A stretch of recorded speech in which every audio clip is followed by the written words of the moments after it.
And next up, we have John Kiper. Hello, hello. Welcome to the Gracie Gatto podcast. We have John Kiper in studio. Hello. Hi, how are you? Doing great. How are you? I'm good. All right, John. So we got to ask the question before we get into politics. We're doing the human question check first, just to make sure you got a bleeding pulse, as we never know what you're going to get in New Hampshire. That's Uh, fair. because I need to know what I'm dealing with or who we are dealing with in this state. So, how are you doing, like, actually? It varies day to day, but I try to enjoy myself as much as possible, and I do really enjoy running for governor. I like talking to people about politics in New Hampshire, and I like driving, and if you don't mind doing those two things, it's not a bad gig. I wish it paid more, but my girlfriend wishes it paid more, but it's fun. I do really enjoy it. I like talking about politics, and frankly, I find it's a lot easier to be part of the solution than on the sidelines complaining about the problems. And so I find what I'm doing a lot less frustrating than what a lot of other people are doing because you can go to protests and you can, boycott Amazon and all these other things, but to really, get involved, you got to run for office. Voting is good too. Voting is great, Mhm. but running for office and voting are the two things that we have a right to do.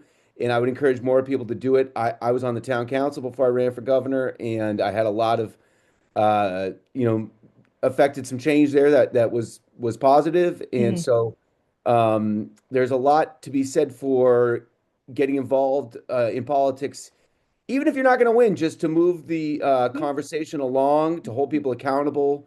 And that's really, what my motivation is. Now, when you're not being John Kuiper on the internet, what do you enjoy doing on a normal day? I like hanging out with my son. He's 9. We play music together. We got a little band. He plays the drums. I play the guitar. What do you I guys go play? a lot of rock and roll, kind of gritty Yeah. indie rock, I guess. I don't know. I That's don't even all. know the genres anymore. Yeah, they're all kind of meshed together. They're all lumped into rock and roll now. So Yeah, it is what it is. So who is your favorite rock band of all time? Like, what's on John Kuiper's playlist? you know, um, I listen to a lot of Radiohead. I love Pink Floyd. I wish classic rock had not killed Pink Floyd by playing it literally every hour. It seems I know. like, you know what I mean? What's I had to not listen to some of their music for a little while just to like enjoy it again, if you know what I mean. Yeah, I had to go like on a 20-year break before I could enjoy Nirvana again. Yeah, Yeah, totally, totally. I it mean, was I just like, I love Nirvana Unplugged. It's kind of funny because I have a hard time listening to some of their every once in a while I'll put on the headphones and just like listen to Nevermind or something to like really just get the 90s nostalgia kick. yeah, yeah. But it's so funny. My son is obsessed with putting on music while he's showering, and it's usually Green Day, but I had him listen to Nirvana Unplugged the other couple weeks ago, and he came out of the shower and he was like, "That was terrible, Dad. That was terrible." I was like, Gasp! "You're not ready. You're too young. You're You're not ready." how old He's was he? 12? he's a 9, 9. 9. Yeah, they always tell you the truth at 9 though. I know. I know. Yeah. I don't ask my son, anything about, do I look fat today? No, just don't No, ask. Just no, don't no. ask. Yeah. Yeah. Okay, so last question. What is your Dunkin' order? Go. You know what? I'm kind of over Dunkin' Donuts. I usually go to a local cafe called Crack Skills when I'm getting coffee. If I have to go to Dunkin' Donuts, honestly, I'm a pretty big fan of just like a medium black hazelnut. I don't love their iced coffee. It's kind of bitter. It's funny. I don't know. I drank Dunkin' Donuts for years, and then at one point I was in there and I was like, I don't love this coffee. I like my local cafe a lot better. I do not. I do occasionally go in for a good breakfast sandwich. I'll tell you that. I frequently do that when I'm on the road. Yes. Okay, so I gotta ask the question that's just sitting in the room like a wet boot by the door, you know what I'm saying? Sure. So your own party isn't rocking with you. Now, what's going on with that? What's going on with that? So I think people need to know like a little bit of history. Hmm. That being when I ran in 2024, for governor. So this is my second run. People should know that. That's important. Hmm. Um, I was telling people things they didn't want to hear. The first thing that I started telling people was, "Hey, Joe Biden is too old to be running for president again." Hmm. I was interviewed after the debate, that terrible debate on WMUR, and I said, I think he can't last another 4 years. Like we got to do something. Yeah. And the party, it was so funny. The next event I was at, the chairman, Ray Buckley, said, all these bedwetters who think, Joe Biden's too old need to shut up or whatever. And this one woman said, suck it up, Buttercup. I forget who it was that said it. Someone affiliated with the party said that, Joe Biden's a candidate and whatever. And I'm like, hey, I'm just kind of calling him like I see him. I'm not going to lie to people and say like the president is in good shape right now. And so they didn't like that. And then, of course, they all got on board once he dropped out. Hmm. And then the other thing that they really did not like was during the WMUR debate, I said straight up, Joyce Craig is going to lose to Kelly Ayotte because of homelessness in Manchester, and Cindy Warmington is going to lose because of her role working as a lobbyist for Purdue Pharma, maker of OxyContin. I said that, and they were just not happy hearing Wow. what was the truth. And I said Joyce Craig's going to lose. I actually was kind and said it would be close. I said, oh, it'll be like 3 or 4 points. She lost by almost 10 points. It was about Mm. 9.5 points. So she got destroyed. Mhm. And it was kind of, I mean, this is just it happened, but Kelly Ayotte actually cut the clip of me saying that and used it in one of her promotional videos, which I have not gotten a check for, I will say. Okay, and no screenshots, right? Yeah, so they didn't like that. And then I mean, and then the other thing is in February, Hmm. I was talking to my friend Karishma Manzoora, who's running for Senate, Hmm. and she had gotten on the Democratic committee, the Rules Committee. Oh, okay. And she said, hey, you should run for some position in the party. You just ran for governor and you did pretty well for how much money you spent. And Hmm. she was like, you should run for like vice chair or something like that. And I said, well, who's running against Ray? Because I was assuming he was going to retire after that abysmal, Mm. performance. And she said, oh, well, no one's running against Ray. And I said, well, that's a little ridiculous. Like, none of you guys are going to run against him. Like, there's no one in the entire party that has a problem with what's going on right now with our losing for the last decade plus under Yeah. his, leadership. And I said, no, that's not going to happen. So I said, I will run for chair. And at the time, I didn't think anyone else was running, like I said. So Mm. we had some Zoom meetings, and I just said what everyone was thinking out loud. I just laid into Ray hardcore, Whoops. literally Whoops. like What'd you I tell didn't him? even know it at the time, but I Just guess, so you afraid. know, audience, he's talking about New Hampshire Democratic Chairman Ray Buckley. Yeah. So So, I didn't even realize it at the time, but I was really heated and literally people that were in, so it was like 100 or so people in this Zoom meeting, and people mhm. afterwards were like, dude, you were like screaming into the computer. And I was like, this is my level of frustration, folks. If you're not screaming into your computer, I don't know what to tell you about politics in Right. New Hampshire. Like, I do not understand that when people are like, oh, I don't know why you're so upset. I'm like, look around, guys. We're getting screwed here. So after that, and then what ended up happening was another guy named Matt Stover, who also didn't realize I was running. He ran as well, and he had been a chair of one of the committees, and so he had a little bit more like connection with the party than I did. Hmm. And so I said, "Hey, I think Matt's got a better resume for this job." And to be frank, I didn't really want the job. I mean, I was going to do it, but I just didn't think Ray should have it, and I wanted to have this again accountability, have Yeah. this conversation about what had gone wrong, in hopes that we could do What something is right. going on? Ray Buckley had blocked me on X, and now I'm back on again. I don't know what's going on with that dude. Hey, Ray, what It, happened? Did we break up? yeah, And it kind of I, made me feel like a one night stand who was just like, uh, what? It yeah. should be a political party shouldn't feel that way. So, do you feel like you're running with the Democratic Party or you're running against the Democratic Party? It definitely feels like I'm running against the establishment and the Republicans. And I will say one thing, when I was running as an independent, Hmm. I um, I realized that one of the big things that the Democratic Party has to offer is just the infrastructure of town and county meetings. So there's some group of people meeting every month all over New Hampshire. Yeah. And that just does not exist on the independent side. There is no groups of independent voters getting together. So I was like, my argument is with the DNC and the NHDP. It's not with the rank and file Democrats. Like they're good people that Right, want to right. The support good voters, we're not candidates. talking, when we say Democrats, we're not saying all Democrats across the board. We're talking about Democratic leadership in New Hampshire, Yes, period. very specific group of Very people, specific like group like that, 12 or so people, like not a lot of people we're talking about. So the rank and file Democrats are great people and they want good candidates to fight for. And the mhm, party kind of keeps giving them bad candidates, and they're fighting for those people just as hard because they're loyal to the party. like Chris Um, Pappas.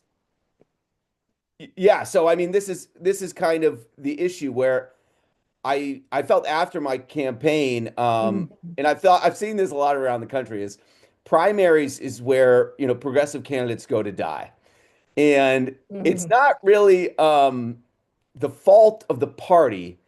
It's that too many young people don't vote in primaries, and too many people just aren't paying attention. And Mhm. and I mean, we only had 100,000 votes in the primary for the last Democratic governor race.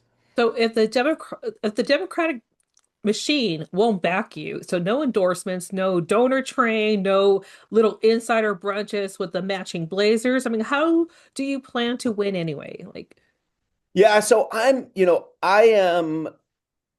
still have, people that in the party that are supporting me. mhm, And there's a lot of people that are sitting on the fence thinking Cindy Warmington or someone else is going to run. I think every week that goes by that someone else doesn't run is a week that it's more likely I'll be the only one there.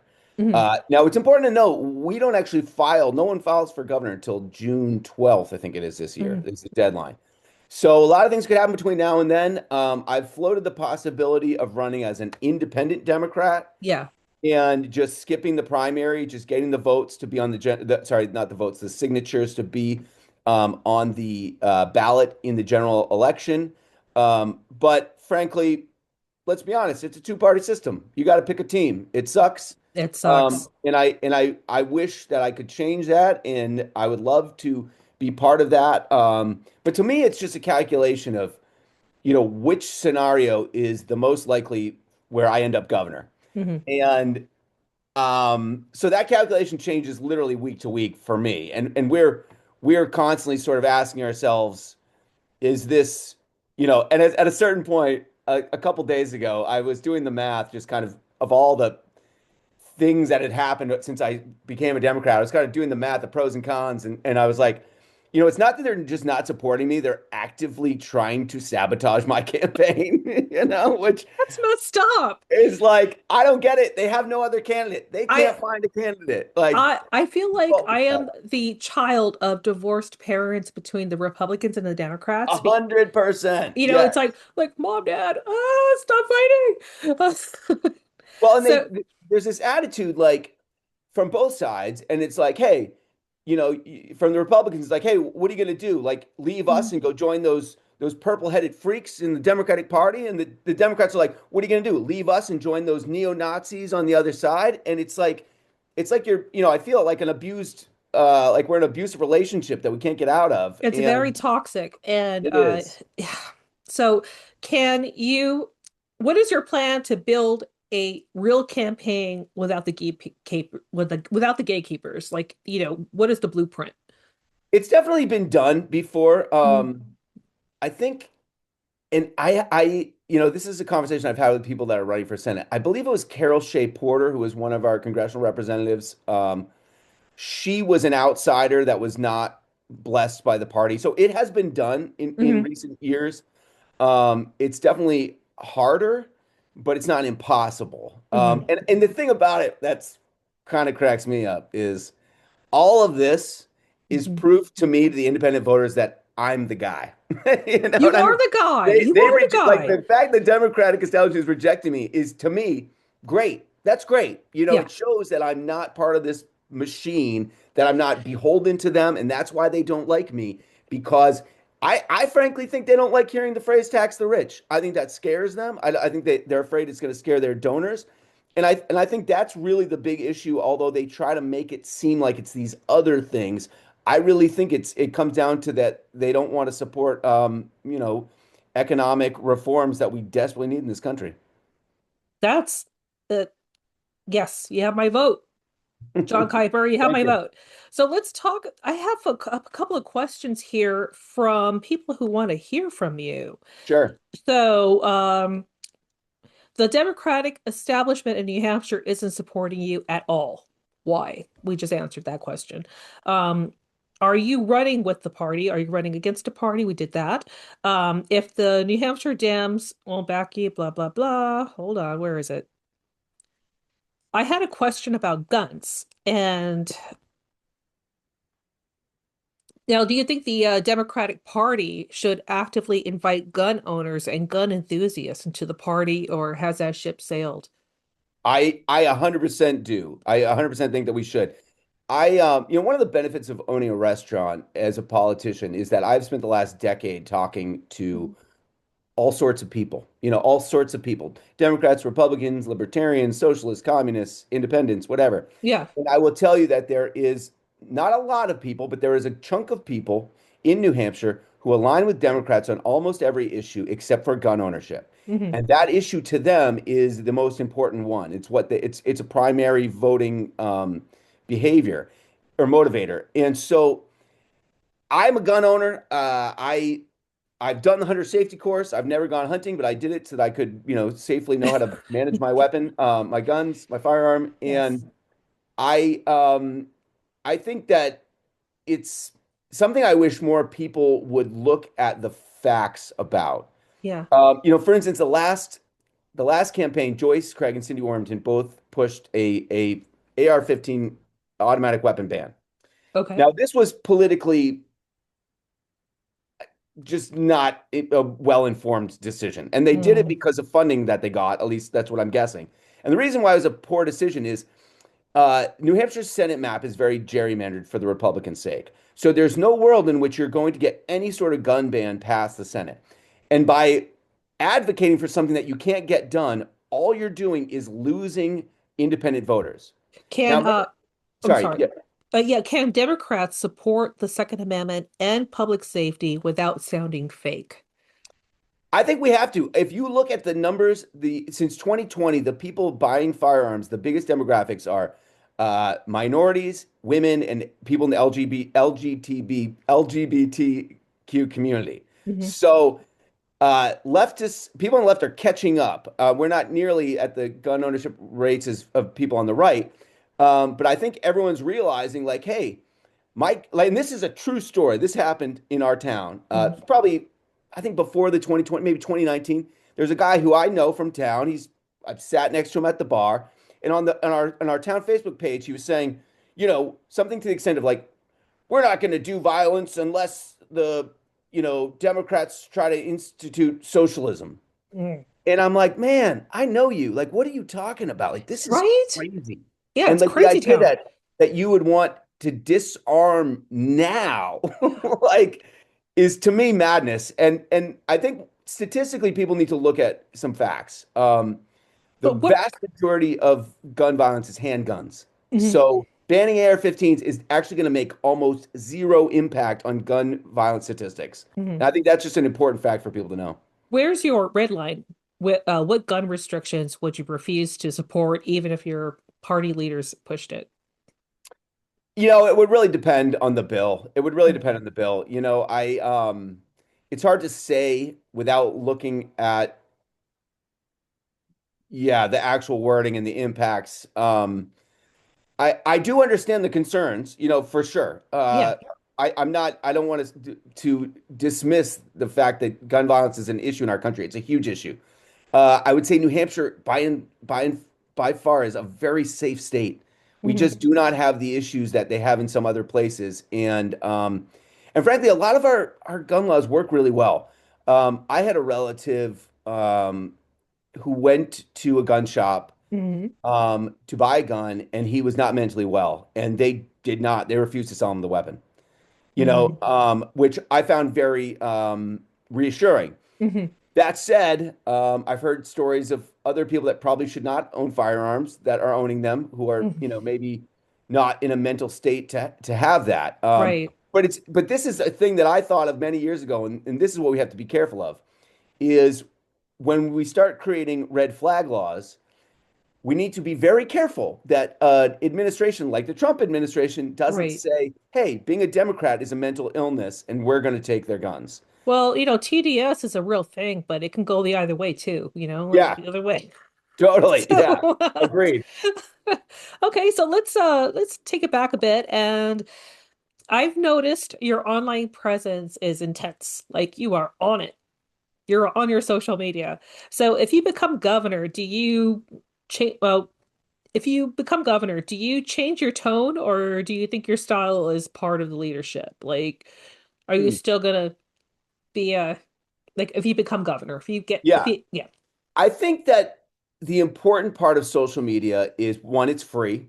Hmm. Two, it's where the people are Yes. at, especially the young people. Yes. Um, so I will continue to use my social media platform to highlight issues in the legislature that I think people need to know about. The governor in New Hampshire doesn't have a ton of power. People don't realize this, but we have the weakest governor in the country, I've been told, in terms of power. Hmm. But one place that the governor has, strength is just the bully pulpit and being able to bring issues to the forefront of the discussion. And I Gotcha. will do that through social media and through the regular, legacy media by just highlighting legislation that I want to get passed, and highlighting legislation that I plan on vetoing, and when we need support from the public, trying to get people involved at a higher level. Okay, and how do you take criticism without escalating or retaliating? Oh, it's so hard. It's really hard. I I I have a very hard time sometimes Mhm. not responding the way that I want to respond. I've been trying to get better at it. I still occasionally will give a snide reply to someone on social media. I try not to because everyone's a potential voter. Yeah, Um, exactly. but it is really hard, especially like when I mean one of the things that drives me absolute nuts, it happens like at least once a week. I'll put out a video saying something very basic like, hey, tax the rich to pay for housing and education. And Hmm. someone will come in the comments and go, well, you didn't talk about what your policies are. Like, what are you talking about? I don't know anything about you. And it's like, I have hundreds of videos on here. I have a podcast. I have, there are so many. I have a website. If you just did Go two to the minutes, link. Go yeah, to I the know. link. If you spend 2 minutes of doing work, we wouldn't have to have this conversation. What's the And it's just Reader's like, Digest version of what you're for? me? All right. So I think that the biggest issue in our country and in our state is inequality. And it's Hmm. literally ripping our country apart. It's destroying the middle class. It's destabilizing the country.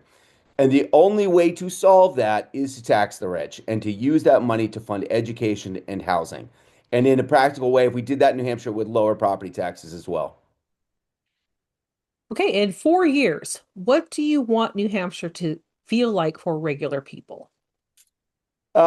So it's going to be really hard to Hmm. bring down housing costs. We need to build a lot of housing units, and we need cooperation from the federal government that we may not get. But my goal is by the end of my first term, I think the lowest hanging fruit that we will definitely pursue will be legalizing cannabis, using the revenue from that to build affordable housing through a affordable housing loan fund. That's really, I think, something that we have to do. I would like to see more. How can we work with nonprofits to build more cooperative housing? More ADUs, accessory dwelling units, that Yes, will expand housing. How can we, you know, just get the housing that we need in the places that we need it and the type of housing that people want? right. There's a lot of formulas out there, and we just got to see what's going to work in each community. New Hampshire has a strong tradition of local control that we have to respect. But local control can't mean excluding, you know, undesirable renters from a community or saying that we're not going to build Yeah, any more housing. It's just really, it's in the long term going to be very detrimental to these communities if we do not address housing and the way that we fund education. gotcha. Um, okay. So name one thing the New Hampshire Democratic Party is doing right now that is hurting its own future. Just one. Uh, Yes. wait, was Call that the New Hampshire Democratic Party or the National, or was it just no, New Democratic Party? Hampshire. Okay. Um, the biggest issue is just not speaking to a wide enough group of people, frankly, is to that they don't speak to the independent voters and they don't make their argue they make this the arguments are always very self-serving. You know Mhm. what I mean? You should support abortion because it's a woman's right. Well, all the people that support abortion are already on the Democratic side. So what's the argument? And the way I frame it in my head is, how do I convince my conservative uncle who voted for Donald Trump to vote for me? And the way and when I talk about abortion, I don't talk about abortion. He's religious. He doesn't believe in abortion. What I talk about is medical freedom and privacy and the Yes. fact that Amen. if they're banning abortion for religious reasons, they could very equally, or on the same lines, ban Hmm. Viagra, you Yeah. know?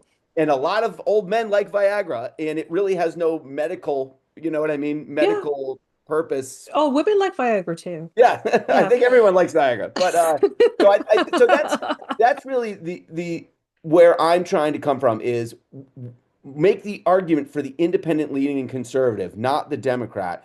And also, almost every issue, not quite everyone, but most issues can be brought down to an economic level. And that's where the independent voters are coming from. So rather than saying we shouldn't tolerate homelessness because it's inhumane, it should be we shouldn't tolerate homelessness because it's far more expensive to have homeless people on the street than it is to just have affordable housing. And True. so it's always got to be the economic argument. Why are we going to limit PFAS or chemicals in the environment? Yeah. Because in the long term, it's going to cause medical problems that are going to cost us a lot of money. It's always got to be about the economics and the money. John, why are you doing all this? Like, why are you running for governor? It is like, it's so invasive, especially to your private life. You have children, you have your girlfriend, you have your whole life. Like, this Yeah. is very disruptive. What does your significant other say about all this? It's kind of funny. We go back and forth. Some days she's just Yeah. like, dude, just give up, just drop out. And then other days she's like, Hmm. which is loving it. I mean, you have bad days, you have good days. Ultimately, I just can't sit on the sideline. I can't sit on the sideline banging my head against the wall, screaming at the TV about these issues anymore. And fundamentally, this came to a head with my restaurant where our taxes are really high because of the school. Hmm. So we can't build any more parking. My building was built in 1835. There's no parking here in my end of town. There's no Hmm. money to build parking. My employees' rent kept going up. I kept having to raise the prices because of it. I couldn't find employees because they couldn't afford to live in my town anymore. So all of these issues got to this point where I was like, I'm trying really hard to keep my business afloat, and it's like the government is the obstacle. The Yeah. government shouldn't be the obstacle. The government should No, be I've experienced helping. that millions. Oh my God, we've all experienced the yeah, that So pushback. we're living in this economy that benefits a small group of wealthy people, and they've convinced a small group or a larger group of not wealthy people that Hmm. it's good for them too, and it's not. And that's really the hardest part about this is explaining to people like, hey, you're getting screwed. The Republicans are screwing you, and they're going to screw you more and more and more every year. And they're cutting taxes for the wealthy and for the rich, perpetuating this myth of Hmm. Reaganomics, of trickle down that never was true. It was never going to happen. No, And didn't you write a book about that? I'm working on it. Yeah, I'm in the final sort of formatting process. It's called Community First Economics, the blueprint for renewal in the Granite State. And the concept is pretty simple. Mhm. It's that, first identifying, hey, we've been running under this economic system called trickle down. It's not working. It was never going to work. Is Sure, it an intervention? what the book? The Yes, book? kind of. And basically saying, explain to people sort of how we got here with housing and with education Mhm. funding and with healthcare, and how what I'm proposing is not even a radical change. It's actually just going back to the way that we did things for decades and decades and decades before Ronald Reagan. Yeah. Okay. And do you have any other things that you want your potential voters to know about you personally? If you want to volunteer, you can go to my website, which is votekiper.org. And just keep an eye out for this book. It should be dropping in the next, hopefully, like 2 weeks or something. On Um, Amazon or it'll be everywhere. Once it's up, everywhere? I'll have it set up so you'll be able to get it basically everywhere. It'll Okay. probably take me Yeah, probably within a month, I think we should be good to go. I'm on the kind of final, like literally, I've been spending like a half an hour trying to figure out the page numbering with the yeah. Yeah, it's a whole thing. It's a Yeah, whole. it's Ugh. people have no Okay, idea how annoying it is. Yeah. yeah. All right, John Kuiper, thank you for Hey, coming thank you for on the having me. This was show. great. Yeah, I really You're appreciate it. awesome. Yeah, thank you. Okay, bye-bye. Bye.